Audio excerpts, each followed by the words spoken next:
Nasi kapsa merupakan kuliner khas Timur Tengah yang punya khas warna merah kecoklatan dari tomat. Umumnya, nasi kapsa dipadukan lauk daging kambing atau ayam. Seperti sajian nasi Timur Tengah, nasi kapsa menggunakan nasi basmati yang panjang dan kurus dengan bahan pembuatan mudah ditemui. Bahan nasi ini seperti beras basmati, daging kambing rebus, bawang putih, bawang bombay, tomat, kapulaga, cengkeh, kayu manis, ketumbar, dan daun bay. Tumis bawang putih dan bombay sampai wangi. Tambahkan merica, ketumbar, gula, dan garam. Sambil diaduk, tambahkan irisan tomat, air, dan saus tomat. Setelah mendidih, masukkan daging kambing sambil diaduk sampai bumbu meresap. Masukkan beras basmati dan aduk hingga airnya mengering, dan jangan lupa masukkan kismis. Lalu nasi dikukus. Setelah lembut, tambahkan pemanis seperti daun sawi, irisan tomat, acar timun, dan sambal. Di Palembang, nasi basmati disajikan saat momen spesial. Nasi ini jadi pengobat kangen yang merindukan suasana saat berada di Tanah Suci.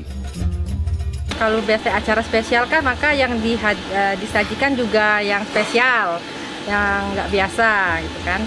Kalau ya ini jadikan yang nggak biasa ada di Palembang gitu ya. Pulang dari umroh atau haji biasa kangen kan makanan-makanan khas Timur Tengah. Nah itu biasanya memang mereka ordernya cari gitu buat mengobati kangen, katanya buat mengobati kangen saat ibadah.